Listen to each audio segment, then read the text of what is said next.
Hello दोस्तों, you most welcome on this channel. This is R D here. और आज हम लोग फोर्थ पार्ट लेकर आए हैं पटवारी का। लेट्स स्टार्ट करते हैं।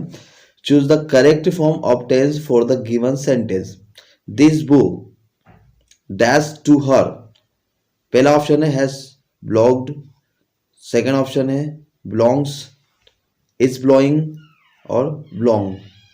तो इसमें से करेक्ट जो आंसर रहेगा आपका, देखिए ये दिस बुक, मतलब ये थर्ड पर्सन की बात कर रहे हो आप। कभी भी ध्यान रखिए थर्ड पर्सन में एच ए एस लगता है, तो आपका जो सेकंड आंसर है बिल्कुल राइट है, इसमें एच ए एस लगा है, तो आपका आंसर क्या होगा, बिलोंग्स।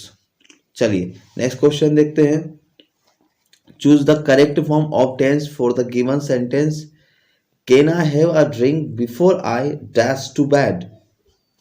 अब देखिए कैन अगर यूज किया गया है तो ये प्रेजेंट की एबिलिटी बताता है, और यहाँ पर फ्यूचर का कोई बात ही नहीं हो रहा है, क्योंकि यहाँ पर विल हैव गॉन मतलब कर चुका होगा, इससे कोई मतलब ही नहीं है। ओके, विल गो जाएगा, इससे भी कोई मतलब नहीं है। ओके, आई एम, तो यहाँ पर प्रेजेंट की बात हो रही है, तो प्रेजेंट में गो होगा, सिंपल सा। तो क्या होगा, before I go to bed. चलिए नेक्स्ट क्वेश्चन देखते हैं आपका। Choose the correct form of tense for the given sentence. Drink your medicine you dash much better.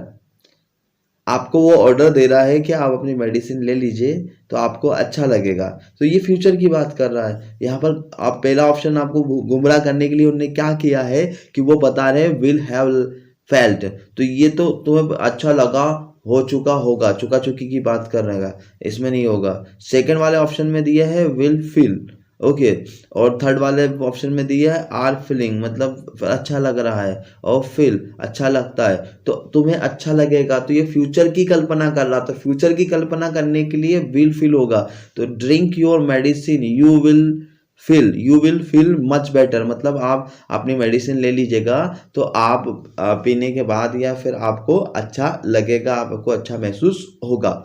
Next वाला क्वेश्चन देखते हैं। Choose the correct form of tense for the given sentence. I dash with my father last night. First option talk, second और spoke, third आपका speak, और fourth have talked. देखिए आप confuse हो लोगे, बात करना तो टॉक होता है, तो यहाँ पर क्या कहा गया है, I dash with my father last night. तो लास्ट नाइट क्या आपको बता रहा है, ये पास्ट इंडेफिनेट की बात बता रहा है, तो पास्ट इंडेफिनेट में टॉक कभी लगता नहीं, क्योंकि सेकंड फॉर्म आता है, और सेकंड फॉर्म कहाँ पर दिख रहा है आपको, सेकंड ऑप्शन में। तो स्पोक, मैंने पापा से बोला या बात की, कब, लास्ट नाइट, कल की रात को, ये लास्ट नाइट को, ठीक है, आखिरी रात को। चलिए नेक्स्ट क्वेश्चन देखते हैं हम लोग। Choose the correct form of tense for the given sentence. Every Saturday the class dash on the 10th floor. अब यहाँ पर क्या बात करी, एवरी, ओके, सिंगल, क्लासेस होती तो हम लोग फर्स्ट फॉर्म लगाते हैं, वर्तमान की हैबिचुअल हैबिट है ये। तो यहाँ पर क्या होगा, आपको देखना है कि वर्तमान के साथ क्या होता है, अगर सिंगुलर है तो आपको क्या लगाना होता है, ऐसे आइस लगाना होता है वर्ब में। तो आपको जो भी वर्ब ऐसे आइस वाली मिलती है वो आपकी राइट होगी, ठीक है। तो यहाँ पर पहला जो ऑप्शन है मीट्स, सेकंड ऑप्शन है will meets, okay, third option है मीट, और फोर्थ ऑप्शन है मैड। तो आपका पहला ही ऑप्शन सही हो रहा है गाइस। क्यों हो रहा है, क्योंकि यहाँ पर वर्ब की फर्स्ट फॉर्म दे रखा है, प्लस इसमें ऐसे ही लग रहा है सिंगल। अगर क्लासेस होता तो फर्स्ट फॉर्म लगती या मीट लगता ओनली, बट मीट्स क्यों लग रहा है, क्योंकि सिंगल क्लास के बारे में बात हो रही है, ठीक है गाइस, ध्यान रखना है आपको यहाँ पर। बस एक छोटी छोटी बारीकियों का ध्यान रखेंगे आप, बहुत मतलब बिल्कुल सही जाएंगे, सही से आपके नंबर आएंगे। नेक्स्ट क्वेश्चन देखते हैं। Choose the correct form of tense for the given sentence. I dash him only one letter so फार।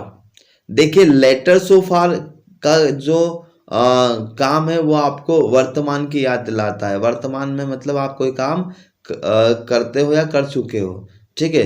तो यहाँ पर जो आएगा फर्स्ट सेंटेंस है आपका, मतलब फर्स्ट जो आपका ऑप्शन है send, I am sending, I have send, और यहाँ पर विल सेंड। तो आपका जो फर्स्ट ऑप्शन है मतलब सेंड में भेजता हूँ, ये आपका बिल्कुल रॉन्ग है। ओके, आई एम सेंडिंग में भेज नहीं रहा हूँ, आई हैव सेंड मतलब वो क्या बोल रहा है कि मैं भेज चुका हूँ अभी सो फार, ठीक है ना। तो यहाँ पर आपका क्या हो जाएगा, थर्ड वाला आंसर बिल्कुल राइट रहेगा। थर्ड वाले आंसर पे आपको टिक लगाना है। ठीक है, होता क्या है कि जो भी चल रहा है अभी आपका सब रिलेटेड प्रीवियस ईयर से आ रहा है। मैं आपको बता चुका हूँ 2013 से लेकर 21 तक के सारे जो पेपर्स आए हैं उन्हीं को हम लोग सोल्व कर रहे हैं। चलिए आगे वाली बात करते हैं। आगे में आपका जो क्वेश्चन होगा, choose the correct form of tense for the given sentence When I was passing the house, जब मैं घर के पास से गुजर रहा था, I saw that he, मैंने देखा कि वह डैश द कार। तो वो कहना चाह रहा है इस क्वेश्चन में कि जब मैं घर के पास से गुजर रहा था, मैंने देखा कि वह कार धो रहा था। ठीक है, तो यहाँ पर धोने की बात चल रही है, कार धोने की। तो यहाँ पर देख रहे क्लीन्स, तो मतलब धो रहा तो कंटिन्यू वाली क्रिया है, तो आपको वर्ब में आईएनजी वाले दिखना चाहिए। ठीक है, और पास्ट की बात चल रही क्योंकि वह जब गुजरा था, तो ये पास्ट की बात है, तो ये प्रेजेंट की वर्ब, तो पहली वर्ब आपकी मतलब पहला जो ऑप्शन है वह आपका रॉन्ग रहेगा। सेकेंड ऑप्शन है वॉश क्लीनिंग, मतलब यहाँ पर बिल्कुल ग्रामेटिकल सही है क्योंकि पहला सेंटेंस आपका पास्ट कंटिन्यू वाला था। ओके ओके, यहाँ पर सेकेंड वाले में भी पास्ट कंटिन्यू वाला होगा, तो यहाँ पर वॉश क्लीनिंग हो जाएगा कि when I was passing the house, जब मैं घर से गुजर मतलब जब उस घर से गुजर रहा था तो मैंने देखा, क्या देखा कि वह कार धो रहा था। तो वॉश क्लीनिंग द कार मतलब कार धो रहा था, कार की सफाई कर रहा था। थर्ड वाले में मैंने क्लीन लगाया इसलिए ग्रामेटिकल रॉन्ग है, और इस क्लीनिंग मतलब प्रेजेंट की बात होगी नहीं, तो यहाँ पर फोर्थ वाला भी ऑप्शन आपका रॉन्ग हो जाएगा। आपका सही जो आंसर है आपका सेकंड वाला ही आंसर रहेगा, wash cleaning. I always dash for uh walk every day. देखिए फिर क्वेश्चन आ रहा है वर्तमान में से, ऑलवेज समझ जाइए कि वर्तमान की बात कर रहा है, और वर्तमान में आपको क्या लगता है, हमेशा फर्स्ट फॉर्म लगती है। ठीक है ना, देखिए सेंटेंस अगर कंटिन्यू होगा तो आईएनजी लगेगी, तो आई ऑलवेज वेंट तो लगेगा नहीं पहला ऑप्शन। दूसरा ऑप्शन है आई एम गोइंग, ये भी नहीं लगेगा, गोइंग वाला भी नहीं लगेगा, एम गोइंग। थर्ड वाला ऑप्शन दिया गोस, क्योंकि इसमें गोस क्यों नहीं लगेगा, क्योंकि फर्स्ट पर्सन है। ओके ओके, सो आपका जो फोर्थ ऑप्शन है वो बिल्कुल सही है, I always go for a walk every day.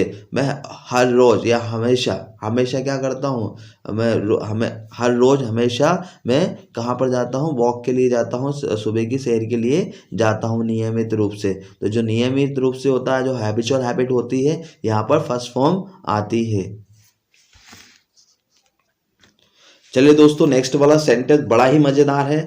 आपको छोटी सी बातों का ध्यान रखना है। मैं बता रहा हूँ हम इंग्लिश में बिल्कुल क्रांति लेकर आएंगे। बच्चे इंग्लिश से भागते हैं कि हमें वो सर पढ़ाते, वो मैडम पढ़ाती, समझ में नहीं आता है, तो आपको भागने की ज़रूरत नहीं है। आपको सिर्फ थोड़ी सी अंडरस्टैंडिंग बढ़ाने की ज़रूरत है, और इस वीडियो के थ्रू आप 110% अपनी अंडरस्टैंडिंग, अपनी समझदारी बढ़ाएंगे। देखिए, choose the correct form of tense for the given sentence. Okay, so इसमें लिखा है द चाइल्ड। चाइल्ड एक सिंगल है, सिंगुलर नाउन है, मतलब सिंगल व्यक्ति की बात चल रही है। तो इसमें डैश सिंस मॉर्निंग, तो इनका कहने का मतलब है, इस सेंटेंस का कहने का मतलब है कि जो बच्चा है सुबह से रो रहा है, क्योंकि पास्ट की बात नहीं चल रही, यहाँ पर प्रेजेंट की बात चल रही है। सिंस मॉर्निंग आज की बात है, आज सुबह की बात है। ओके ठीक है, तो यहाँ पर हम लोग देखते हैं हैड क्राइड नहीं होगा, क्योंकि यहाँ तो ये रहा रही वाली बात चल रही है ना, तो हेड चुका चुकी वाली बात कर दी इनने। तो आपको जो ऑप्शन दिख रहे हैं बिल्कुल सिमिलर लग रहे हैं। आप बोले यार हैड क्राइंग,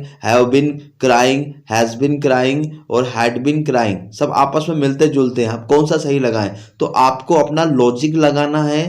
ठीक है, लॉजिक क्या लगाएंगे, वर्तमान की बात है, जब सिंस मॉर्निंग की बात रही तो कंटिन्यू वाला परफेक्ट कंटिन्यू वाला टेंस है, तो इसमें क्या होता है, वर्ब में आईएनजी लगा होता है। तो पहले वाला तो ऑप्शन आपका आउट होगा क्योंकि इसमें आईएनजी नहीं लगा है। दूसरे में लगा हैव बीन क्राइंग, तो यहाँ पर सिंगल की बात चल रही तो वहां पर हैव नहीं आएगा, तो वहां पर क्या आना चाहिए, हैज आना चाहिए। तो आपके थर्ड वाले ऑप्शन में देखिए आप हैज बीन क्राइंग, तो 110% आपका थर्ड वाला क्वेश्चन बिल्कुल सही है, हैज बीन क्राइंग, क्योंकि चाइल्ड सिंगल है और सिंगल के साथ क्या लगाएंगे, हैज लगाएंगे। ओके, सिंस मॉर्निंग, जो बच्चा क्या है सुबह से रो रहा है, तो has been crying since morning, the child has been crying since morning, बच्चा सुबह से रो रहा है। फोर्थ हैड बीन क्राइंग नहीं होगा क्योंकि पास्ट की बातें नहीं चल रही है। तो गाइस आपसे एक छोटी सी रिक्वेस्ट है, अगर आपको वीडियो हमारी समझ में आ रही तो प्लीज़ इसको शेयर, लाइक और हमारे चैनल को सब्सक्राइब बिल्कुल कीजिएगा, ताकि दूसरे की भी मदद हो पाए और आपकी भी मदद हो पाए। देखिए, लड़ाई सिर्फ 4 से 6 नंबर की, अगर 4-6 नंबर आप लेकर आते हैं तो कंपटीशन में आपका जो लेवल है बिल्कुल हाई होगा और 110% आप पटवारी बन के निकलेंगे। Thank you so much. जय हिंद, जय भारत।